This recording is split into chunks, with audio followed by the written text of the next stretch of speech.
এই রমজান যেটা এসেছিল এটা আমাদের জীবনের রিমাইন্ডার ছিল, চলে গেল। চলে যে গেল, সে সে আমাদের মতো মানে গাদ্দার না। এখনকার মানুষরা ছেড়ে চলে গেলে সব নিয়ে চলে যায়। রমাজান চলে গেলে সব দিয়ে চলে যায়। কথা বুঝতে পারছেন? এখনকার মানুষরা যখন ছেড়ে চলে যায় কেউ কাউকে, তখন সব নিয়েই চলে যায়। ওই যে আপনার গার্লফ্রেন্ড ছেড়ে চলে গেছে, সব নিয়ে চলে গেছে না? না কিছু দিয়ে গেছে? স্মৃতি দিয়ে গেছে নাকি?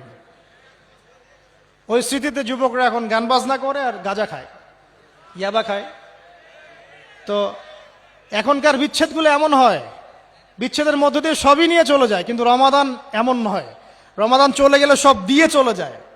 যুবক ভাই আপনাকে বলছি, দেখেন, এই রমাদানের শিক্ষাগুলাই জাস্ট যদি আমরা ধরে রাখতে পারি, সারা জীবন আমাদের জীবনের কিচ্ছু লাগবে না ইনশাআল্লাহ। আমি কি বলবো বিষয়গুলা? আচ্ছা, আমি লিখে আনছি কয়েকটা বিষয় আপনাদেরকে বলে। দেখুন, রমাজানকে চির সবুজ করে রাখতে হবে। এই যে রমাজান চলে গেছে, শাওয়াল মাস দিয়ে গেছে, প্রথম যে কাজটা আমাদেরকে দিয়ে গেছে, শাওয়াল মাসে 6টা রোজা রাখতে হবে। আল্লাহ তৌফিক দান করুন। আল্লাহ আমাকে তৌফিক দান করুন, আপনাদের সবাইকে তৌফিক দান করুন। নবীজি বলেছেন সাল্লাল্লাহু আলাইহি ওয়াসাল্লাম, রমজানের সওম রাখার পরে যে ব্যক্তি শাওয়ালের এই 6টা রোজা রাখবে, সে যেন সারা বছর রোজা রাখার নেকি পাবে ইনশাআল্লাহ। আমরা কি সারা বছর রোজা রাখতে সক্ষম না? কিন্তু অতএব এই 6টা রোজা রাখলেই সারা বছর সওমের নেকি পাবো ইনশাআল্লাহ। পারা যাবে ইনশাআল্লাহ। আল্লাহ পাক আমাকে তৌফিক দান করুন, আপনাদের সবাইকে তৌফিক দান করুন, আমিন।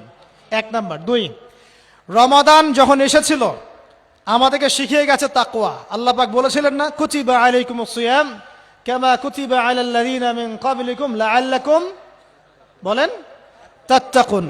সওমের উদ্দেশ্যই ছিল তাকওয়া। আর তাকওয়া মানেটা কি? বাজারে কিনতে পাওয়া যায়? 10 টাকার তাকওয়া দেন, হ্যাঁ হুজুর এই বোতলে একটু তাকওয়া ফুকে দেন, বাসায় গিয়ে খাই, তাকওয়া অবলম্বন হয়ে যাবে। তাকওয়া কি? লাআল্লাকুম তাত্তাকুন। আসুন, এক কথায় উত্তর দিচ্ছি, তাকওয়া মানে আল্লাহ পাকের সমস্ত নিষেধ ছেড়ে দেওয়া। বাস। আমি বলি নাই তাকওয়া মানে আল্লাহর সমস্ত আদেশ মেনে চলা, কারণ আল্লাহ পাকের আদেশ মেনে চলাটা সহজ, আল্লাহ পাকের সমস্ত নিষেধ বর্জন করা অনেক কঠিন। এই যে রমজান মাসে রোজা রেখেছিলাম, হালাল স্ত্রী আমি ছেড়ে দিয়েছি। হালাল স্ত্রী সহবাস করেছেন রোজা রাখা অবস্থায়? করেন নাই। ও তোমাদের তো স্ত্রী হয় নাই, এখন হইব ইনশাআল্লাহ। তবে এই ডিসিশন নেওয়ার আগে 100 বার ভাবতে হবে। এই ডিসিশন যদি ভুল হয় সারা জীবন জাহান্নাম হবে। এই ডিসিশন যদি ঠিক থাকে এই দুনিয়াতে জান্নাত ইনশাআল্লাহ। আবার বলছি, এই ডিসিশন যদি ভুল হয় তাহলে এই দুনিয়ায় হবে জাহান্নাম। আর এই ডিসিশন যদি ঠিক থাকে ইনশাআল্লাহ দুনিয়ায় হবে কি? জান্নাত। বেওয়াকুফ কিছু বলতে পারে দুনিয়াকে জান্নাতের সাথে তুলনা করলো। আবার দুনিয়াকে জান্নাতের সাথে তুলনা করলাম নাকি উপমা দিলাম? দুনিয়া হবে জান্নাত মানে কি দুনিয়াটা জান্নাত হয়ে যাবে? নাকি আপনি জান্নাতের নাজ নেয়ামত প্রশান্তির কিছুটা হলেও পাবেন দুনিয়াতে? এইটাই বুঝাইছে আর কি। কিছু মানুষের ইন্টেলেকচুয়াল অবস্থা এতই নিম্নমানের, মানে গরু ছাগল টাইপের, যে একটা রূপকথাও বুঝতে চেষ্টা করেন। রূপকথা আমরা যদি বলি কাশ্মীর একটা জায়গা, সুবহানাল্লাহ, এত চমৎকার, এত সুন্দর, মনে হয় দুনিয়ার একটা জান্নাত। তা বলদ বলবে, বলদ, যে দুনিয়ার কাশ্মীরকে জান্নাতের সাথে তুলনা করলো, দেখো। এত অ্যামিবা চিনেন? অ্যামিবা একটা প্রাণী, চিনেন? ওই যে একটা বক্সের মধ্যে মাছগুলা ঘোরাঘুরি করে, দেখেছেন বাসায়? এরা কেন ঘুরে, কখনো জিজ্ঞাসা করেছেন নিজেকে যে ওরা কেন একই রাস্তায় বারবার ঘোরে? হ্যাঁ বলেন। ব্রেইনের ধারণ ক্ষমতা এতটুকুই, ও যে রাস্তা দিয়ে যায় ও ভুলে যায় কোন রাস্তা দিয়ে এসেছে। ওই জন্য প্রতিবার এই রাস্তাকে ওর কাছে নতুন বলে মনে হয়। এত স্বল্প জ্ঞান আল্লাহ পাক ব্রেন তাকে দিয়েছে। কিন্তু তারপরেও সে আল্লাহর অবাধ্যতা করে না, কিন্তু সে আল্লাহর ইবাদত করে। ওই মাছও আল্লাহর ইবাদত করে। তো এখন আমাদের সমাজে এমন কিছু মানুষ দেখতে পাওয়া যায়, জ্ঞান বুদ্ধি মাশাআল্লাহ এমন বলদের পর্যায়ে, যদি বলি কাশ্মীর মনে হচ্ছে জান্নাত, বলবে যে কাশ্মীরকে জান্নাতের সাথে তুলনা করছে। সুবহানাল্লাহ। তো যাই হোক, আপনাকে যেটা বলছিলাম, যদি এই বিয়ের ডিসিশন আপনি ঠিক রাখতে পারেন, দুনিয়াতে জান্নাতের একটা ফ্লেভার পাবেন ইনশাআল্লাহ। এই সৌভাগ্য নবী সাল্লাল্লাহু আলাইহি ওয়াসাল্লামের হয়েছিল, কারণ তার ঘরে খাদিজা রাদিয়াল্লাহু আনহার মতো একজন স্ত্রী ছিলেন। সারা দুনিয়া তার বিরুদ্ধে, কিন্তু বাসায় গেলে তিনি প্রশান্তির সাথে থাকেন। এটা নিয়ামত না? আর নূহ আলাইহিস সালাম, সারা দুনিয়ার সাথে লড়তে হয়, বাসায় এসে আবার ওয়াইফের সাথেও লড়তে হয়। নূহ আলাইহিস সালামের ওয়াইফ কিন্তু ইমানদার ছিলেন না, বুঝছেন কথা? তো এই যে দুনিয়াতে পরীক্ষা। এখন দেখুন, আপনাদেরকে বলতে যাচ্ছি যে রমাদান আমাদেরকে তাকওয়া শিখিয়েছেন, মানে আল্লাহ পাকের সমস্ত নিষেধ বর্জন করা। একটা হাদিস বলি, আপনি বুঝতে পারবেন। আল মুমিন, মুমিন মুসলিমকে, আল মুমিন আল মুসলিম মান সালিম আল মুসলিমুন মিন লিসানিহি ওয়া ইয়াদিহি, যার হাত এবং জবান থেকে অন্য মুসলিম নিরাপদ থাকে। আর আল মুহাজির, মুহাজিরকে মান হাজারা মা নাহা আল্লাহু আন, আল্লাহ পাক যা নিষেধ করেছেন এখান থেকে সে দূরে থাকে, আল্লাহ নিষেধ থেকে দূরে থাকে। আল্লাহর নিষেধ থেকে দূরে থাকলে পরে তাকওয়ার ফ্লেভার পাওয়া যায়। স্ত্রী ছিল হালাল, আমি ছেড়ে দিয়েছিলাম। পানি পান করা কি হালাল না হারাম? হালাল, কিন্তু রোজা রেখে ছেড়ে দিয়েছে। খাবার খাওয়া কি হালাল না হারাম? হালাল, রোজা রেখে ছেড়ে দিয়েছে। আল্লাহ পাকের হালালগুলো বর্জন করেছে, হারাম কি করতে পারবো? এই জিনিসটার নাম তাকওয়া। রমজান এই শিক্ষা দিয়ে যায় নাই ভাই? বলেন, রমজান এই তাকওয়ার শিক্ষা দিয়ে যায় নাই? অতএব এই শিক্ষাটাকে সারা বছর ধরে রাখবো ইনশাআল্লাহ। পারা যাবে তো ইনশাআল্লাহ? আল্লাহ আমাকে তৌফিক দেখ, আপনাদের সবাইকে তৌফিক দেখ, যেন সারা বছর যে কাজই করব আল্লাহ সন্তুষ্টির জন্য করব, যে কাজই করব নবীর তরিকায় করব, যেই কাজ আল্লাহর নবী এবং আল্লাহ পছন্দ করেন সেই কাজ বেশি বেশি করব, যেই কাজ আল্লাহ নবী পছন্দ করেন না সেই কাজ করব না। সহজ কথা ইনশাআল্লাহ। আল্লাহ আমাকে তৌফিক দেখ, আপনাদের সবাইকে তৌফিক দান করুন। আর এই কাজটা শুধু নামাজে, রোজায়, হজ জাকাতেই না, বরং আপনার ব্যবসা, আপনার সংস্কৃতি, আপনার পরিবার, আপনার রাজনীতি সবখানেই করতে হবে। এই জায়গায় সমস্যা, এই জায়গায় মানুষ মানতে চায় না। এই জায়গায় বাংলাদেশের মুসলমান এখন দুই ভাগে বিভক্ত হয়ে গেছে। একগুলা হয়েছে মুনাফেক মার্কা, একগুলা মুমিন মার্কা। আর কি দুইটা মার্কা এখন স্পষ্ট হয়ে গেছে আর কি। মুনাফেক মার্কা কারা? নামাজ, রোজা, হজ জাকাত ইসলাম মানতে চায়, এখানে ইসলাম মানতে আমার কোনো আপত্তি নাই, কিন্তু জীবনের অন্যান্য ক্ষেত্রগুলো যেগুলো পড়ে আছে এখানে ইসলামের কথা বলতে আইসেন না, খবরদার। সমস্যা এখানে। তো বিশ্বাস করেন এদের জন্যই কবরের আযাব অপেক্ষা করছে। কবরের আযাব কেন? এমনি এমনি বলি নাই কথাটা। আব্দুল্লাহ বিন উবাই কি চিনেন নাকি? চিনেন? আব্দুল্লাহ বিন উবাইয়ের নাম শুনছেন? সূরা তাওবার অনেক বড় একটা অংশ একে কেন্দ্র করে আয়াত নাযিল হয়েছে। আব্দুল্লাহ বিন উবাই কে ছিল বলেন? মুনাফেকের সর্দার, শুধু মুনাফেক না, মুনাফেকের। এখন বলেন তো আব্দুল্লাহ বিন উবাই নামাজ পড়তো কিনা? আব্দুল্লাহ বিন উবাই নবীর সাথে উহুদের মাঠেও যাচ্ছিলেন, নবীর সাথে তরোয়াল নিয়ে উহুদের মাঠে যাচ্ছিলেন যুদ্ধ করবে। রাস্তা থেকে ব্যাক করেছে যদিও বা, যাচ্ছিল তো নাকি? আচ্ছা, আব্দুল্লাহ বিন উবাই মসজিদে গিয়ে নামাজ পড়তো না বাসায় নামাজ পড়তো? কোন মসজিদে? যেই মসজিদে যাওয়ার জন্য আমরা দোয়া করি আল্লাহ আমাদেরকে নববীতে যাওয়ার তৌফিক দাও, তাই না? ওইখানে কে নামাজ পড়তো? সে নবীকে দেখেছে কি দেখে নাই? নবীর পিছনে নামাজ পড়েছে কি পড়ে নাই? এখন বলেন তাহলে আব্দুল্লাহ বিন উবাই কেন জাহান্নামে যাবে? কেন তার কবরের সামনে নবীকে দাঁড়াতে আল্লাহ নিষেধ করলেন? কেন বললেন তুমি যদি 70 বার ইস্তেগফার করো মাফ করবো না? কেন বললেন বলেন? সমস্যা একটাই, সে প্রকাশ্য ইসলামের কিছু বিধানকে স্বীকার করলেও মন থেকে পরিপূর্ণ ইসলাম কশ্চিন কালও স্বীকার করে না। এরকম লোক যদি আমাদের মধ্যে কেউ থেকে থাকেন, আমার ওয়াজ যদি আপনার কানে চলে যায়, আল্লাহর ওয়াস্তে আজকেই তওবা করে পরিপূর্ণ ইসলামে ফিরে আসেন, আল্লাহ পাক তৌফিক দান করুন। আমল করতে পারেন আর না পারেন, কমসে কম স্বীকার করেন যে হ্যাঁ ইসলাম একটা পরিপূর্ণ জীবন বিধান। জাস্ট স্বীকার করেন, আমল না করলে আল্লাহ মাফ করে দেবে ইনশাআল্লাহ। আল্লাহ যদি চান আমল না করলেও আল্লাহ তাকে মাফ করতে পারেন, যার আকীদা স্পষ্ট আছে যে ইসলাম একটা পরিপূর্ণ জীবন বিধান। আল্লাহ আমাদেরকে বোঝার তৌফিক দান করুন। আর আমি এটা খুব ভালো করেই জানি যে এই বর্তমান বৈশ্বিক প্রেক্ষাপটে পরিপূর্ণ ইসলাম 100% পালন করা সম্ভব না। যত বড়ই বক্তব্য দেই না কেন, আমি যত বড় বড় কথাই বলি না কেন, না আমার পক্ষে সম্ভব না আপনার পক্ষে সম্ভব। চোখের জেনা বাঁচবেন কিভাবে বলেন? মেয়েদের ফিতনা বাঁচবেন কেমন করে বলেন? বলেন। সুদের ফিতনা কেমন করে বাঁচবেন বলেন? বলেন। সমাজে মারামারি, কাটাকাটি, রাহাজানি, ছিনতাই, হত্যা, ফিতনার তো শেষ নাই। আপনি বাঁচবেন কিভাবে 100%? এখানে সূরা তালাকের একটা আয়াত আমি আপনাকে বলতে চাই, এতে আপনি আশা পাবেন ইনশাআল্লাহ। সেটা কি? আল্লাহ পাক বলেছেন ফাত্তাকুল্লাহা মাসতাতা'তুম। হে মুসলিম মুমিনরা, তোমরা সাধ্য মতো আল্লাহকে ভয় করে চলো। পারা যাবে না ইনশাআল্লাহ? এরপরে বাকিটা আল্লাহকে বলবো, আল্লাহ আমি চেষ্টা করেছি, আমার ভাইরা চেষ্টা করেছে, আল্লাহ আমরা দিনের আমল করেছি, জ্ঞান অর্জন করেছি, দাওয়াতি কাজ করার চেষ্টা করেছি, আল্লাহ এতটুকু পেরেছি, বাকিটা তুমি মাফ করে দাও। আল্লাহ মাফ করবেন ইনশাআল্লাহ? 99টা খুন করার পর যদি আল্লাহ মাফ করতে পারেন, একজন ব্যভিচারিণী মহিলাকে যদি আল্লাহ পাক এক কুকুরকে পানি পান করানোর জন্য মাফ করতে পারেন, আমাকে আপনাকে মাফ করতে পারেন না? অবশ্যই পারেন ইনশাআল্লাহ। তবে চেষ্টাটা আল্লাহ পাক দেখবেন, আল্লাহ পাক আমাদেরকে চেষ্টা করার তৌফিক দান করুন। প্রিয় ভাই, 1 নম্বর রমাদান দিয়ে গেছে কি আমাদেরকে? তাকওয়া। কি দিয়ে গেছে ভাই? ছেড়ে দিব না সারা বছর ধরে রাখবো? তাকওয়া মানে আল্লাহর নিষেধগুলো পা বেঁচে বেঁচে চলা। আল্লাহর নিষেধ যেখানে সেখানে পা দেওয়া যাবে না। আল্লাহ তৌফিক দান করুন, আমিন। রমজানকে চিরসবুজ করে রাখবো ইনশাআল্লাহ, যেটাকে আমরা বলি এভারগ্রিন রমাদান। রমাদান হবে চিরসবুজ ইনশাআল্লাহ। সারা বছরই রমাদানের ফ্লেভার থাকবে ইনশাআল্লাহ তাআলা। তখনই হবে জীবনটা কিসের মতো? হ্যাঁ, জান্নাতি মানুষের মতো ইনশাআল্লাহ। তখনই হবে জীবনটা জান্নাতি মানুষের মতো। 1 নাম্বার। 2, রমাদান দিয়ে গেছে প্রিয় ভাই আমাদেরকে আল্লাহর জন্য ত্যাগের শিক্ষা। 2 নাম্বার, আল্লাহর জন্য ত্যাগের শিক্ষা মানে রমাদান মাসে আমরা খাবার ছেড়ে দিয়েছি, স্ত্রী সহবাস ছেড়েছি, পানি ছেড়েছি, মিথ্যা কথা বলা ছেড়েছি, মাপে কম দেওয়া ছেড়েছি।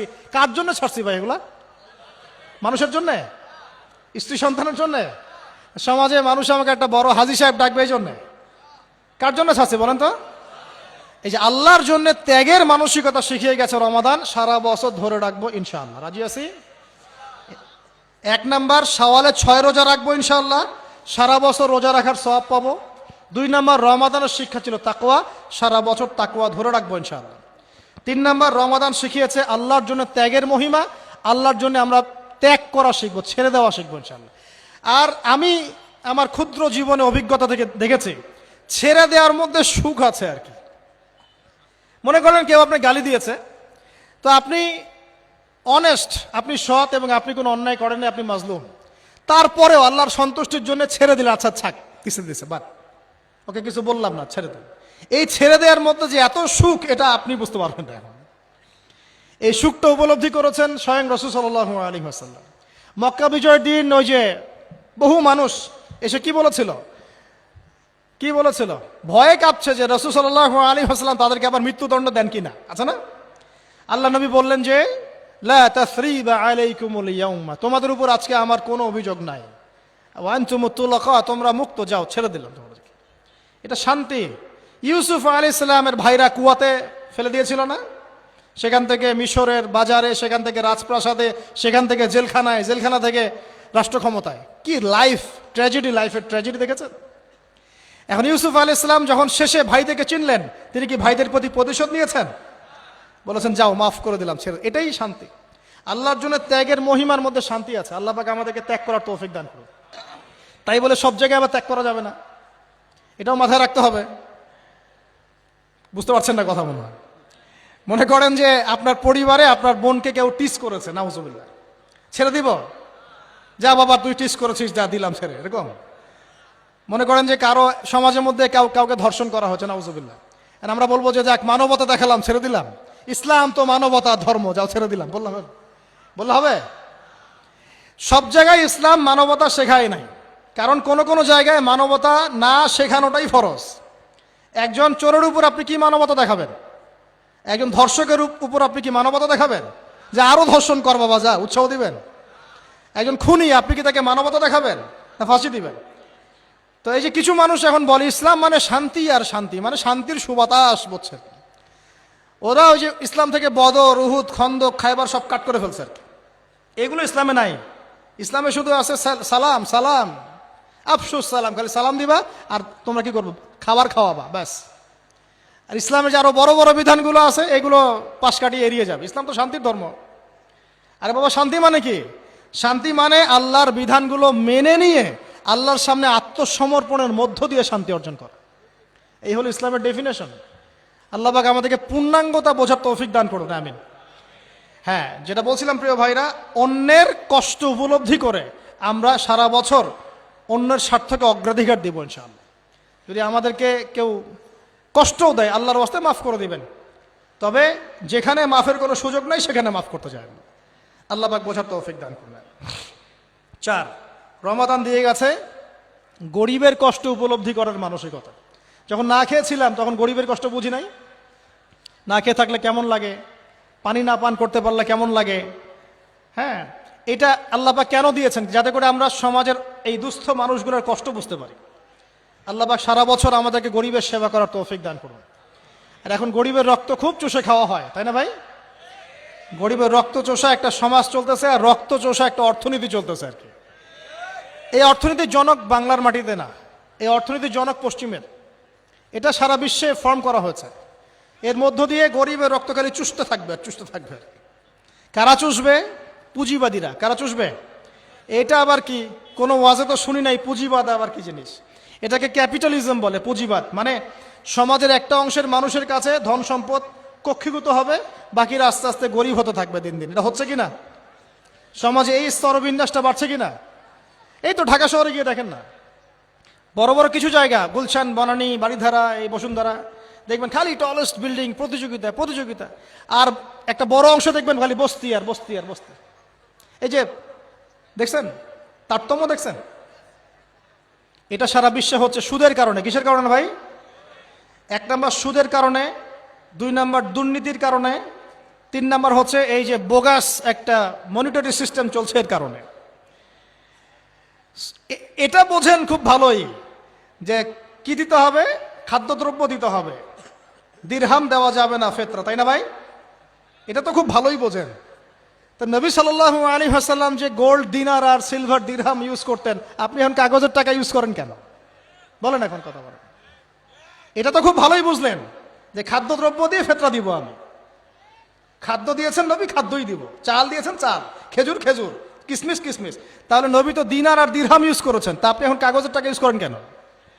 আমি যে 5-10 বছর আগে বলছিলাম যে এই সিস্টেমটার মধ্যে সমস্যা আছে, তখন তো খারেজি মারলেন ফতোয়া, একদম তখন তো খারেজি মারলেন ফতোয়া। এখন এতটুকু বুদ্ধি মাথায় আসে না?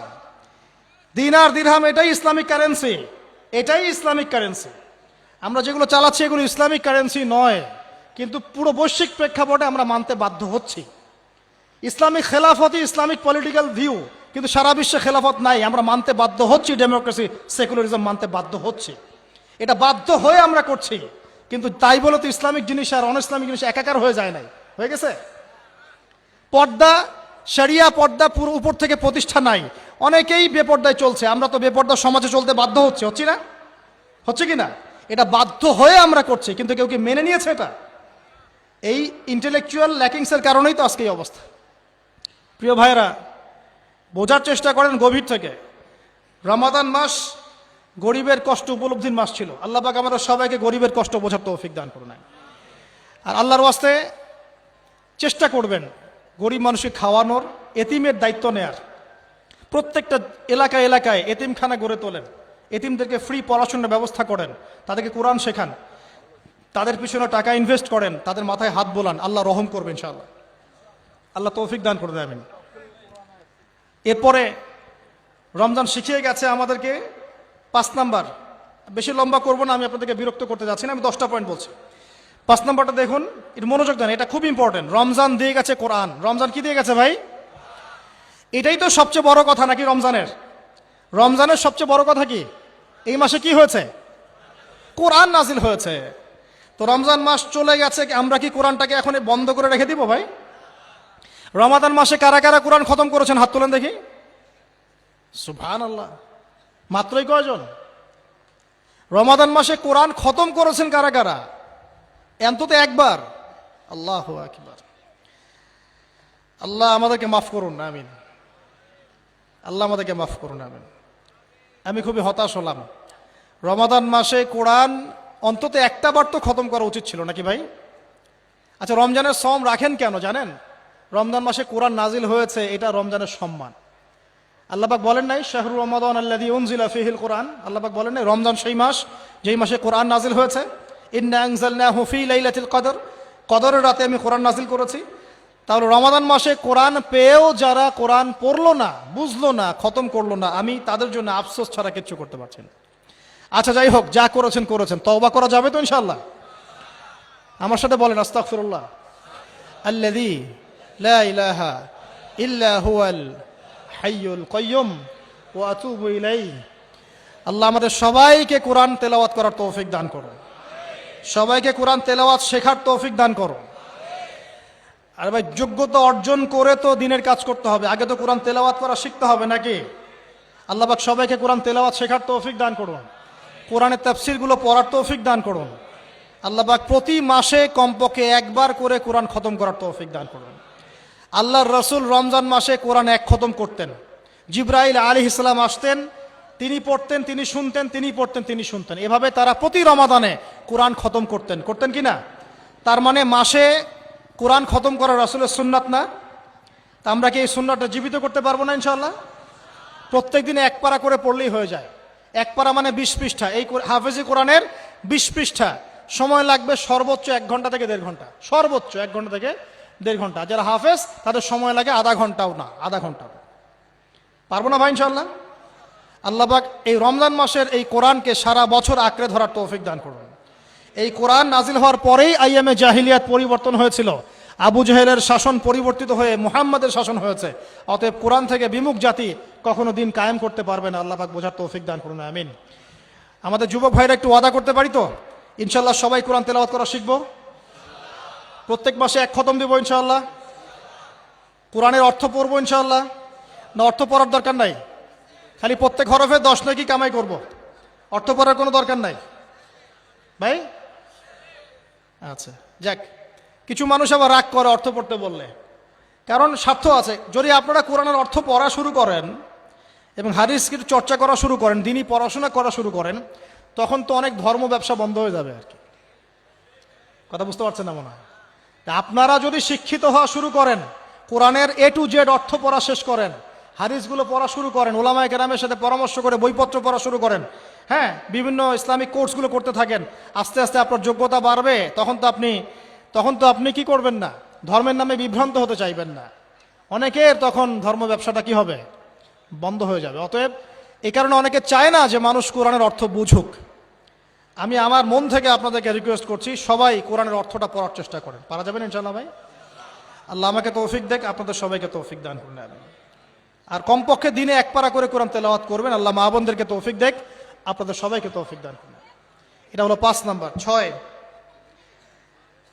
লাইলাতুল কদর মনে আছে? কোন দশকে ছিল? আচ্ছা, কি মনে হয় আপনাদের এবার কদর কততম রাতে ছিল? কি মনে হয় বলেন তো, কে কি বলেন? বেজর তো জানি, কার কার মনে হয় 21-এ ছিল? কার মনে হয় 23, 27, 29? কার কার কি মনে হয়? আমি আমার জীবনে, এবার আমি আমার অভিজ্ঞতা বলি, আমার জীবনে এইরকম রমাদান আমি কখনো কাটাই নাই। আমার কাছে মনে হয়েছে এই রমজানেও আল্লাহ আমাদের প্রতি নারাজ হয়ে আছে। পুরো রমজান চলে যাচ্ছে, বৃষ্টি হচ্ছে না, এই সামান্য একটু বৃষ্টি। অথচ রমজান মাস আসার আগেই পরিবেশ ঠান্ডা হয়ে যেত না? আগে রমজান মাসে কন্টিনিউয়াসলি বৃষ্টি হতো, স্পেশালি শেষের দশকে অনেক বৃষ্টি হতো, এবং বৃষ্টি ছিল একটা আলামত যেটা দেখে আমরা চিনতে পারতাম যেটা কদরের রাত হতে পারে। এবার চেনাই যাচ্ছে না, খেয়াল করে দেখেন নাই? গরম, আর আমরা তো ঢাকায় ছিলাম, গরমের তীব্রতায় থাকা যাচ্ছে না, এসি থেকে বাইরে বেরিয়ে হওয়া যাচ্ছে না। আল্লাহ পাক নারাজ, ইস্তেসকার দোয়া করা হচ্ছে, বৃষ্টি হচ্ছে না। চিন্তা করতে পারেন? আর এমনও যুগ ছিল যে ওলামায়ে কেরাম, মানে দিনের যারা রিপ্রেজেন্টেটিভ আলেম ওলামা, মুত্তাকি পরহেজগার ব্যক্তিরা আনাচে কানাচে দোয়া করতো, সাথে সাথে বৃষ্টি নামা শুরু হতো। এমন হচ্ছিল না? শোনেন, কেন হচ্ছে না?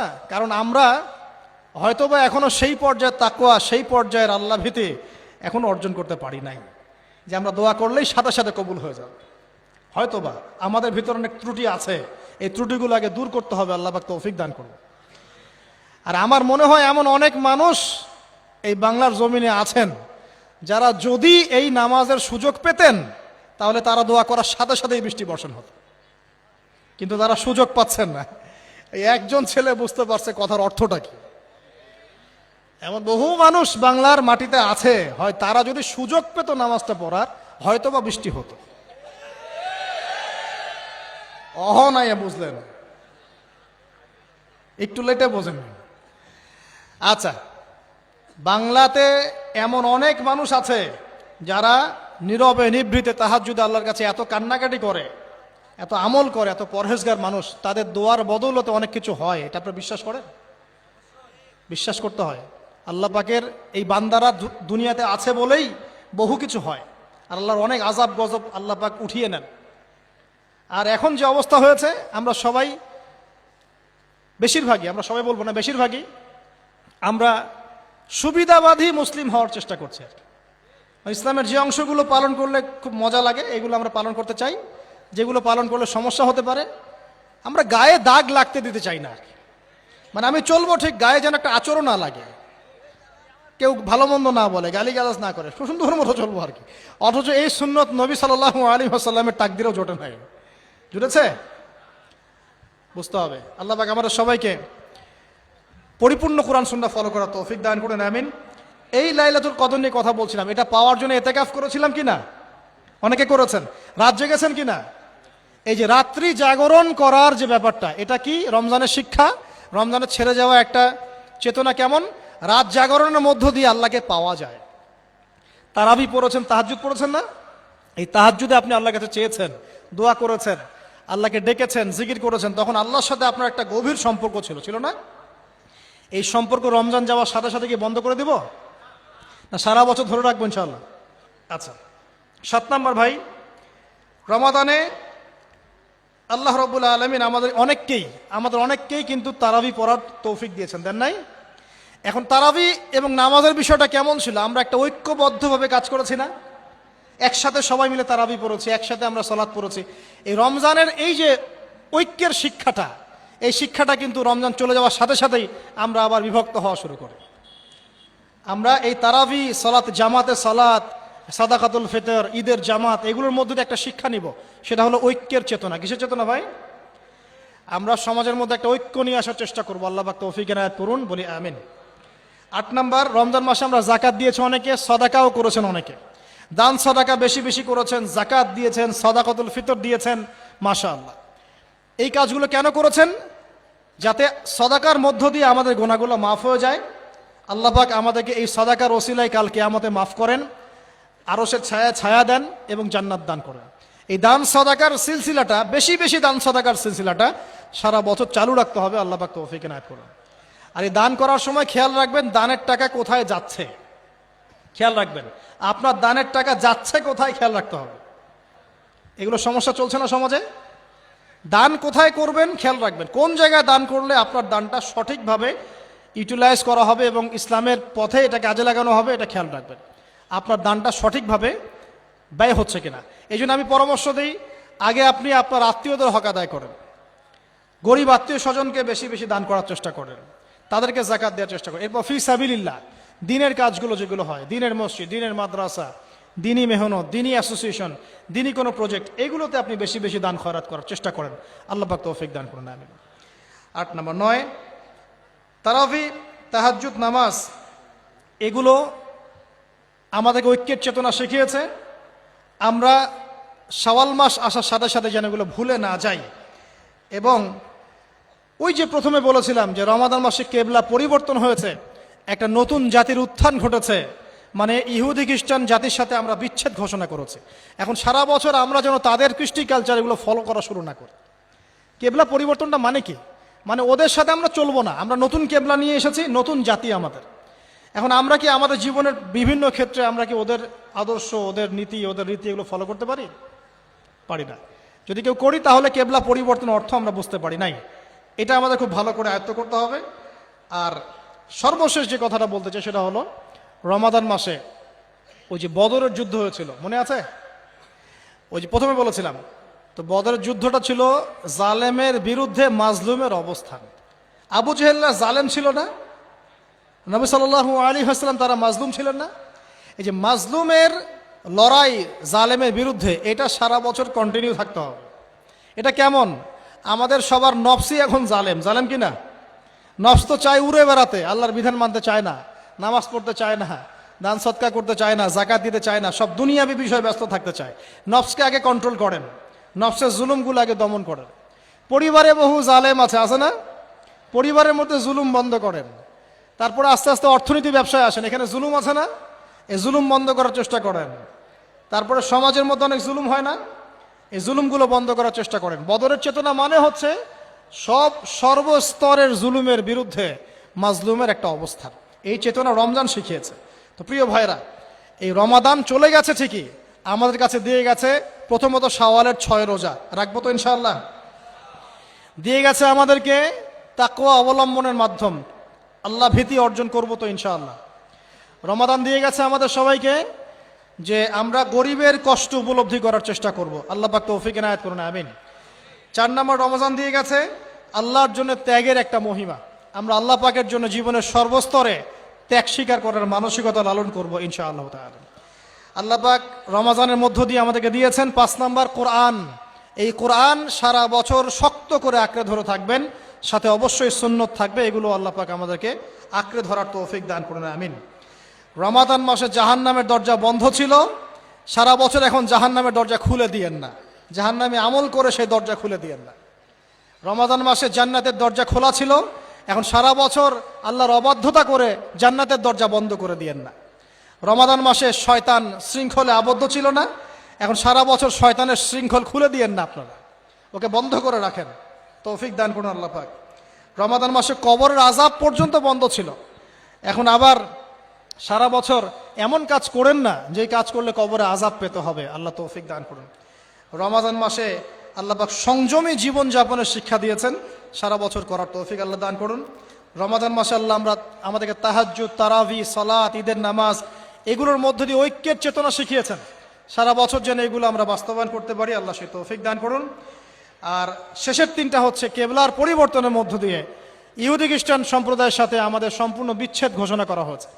আল্লাহ রাব্বুল আলামিন সারা বছর ইসলামী আদর্শে আমাদেরকে বেঁচে থাকার তৌফিক এনায়েত করুন। আর বদরের যে চেতনা, সমস্ত জুলুমের বিরুদ্ধে মুসলিমদের অবস্থান নেওয়ার তৌফিক আল্লাহ পাক আমাদেরকে দান করুন, আমিন।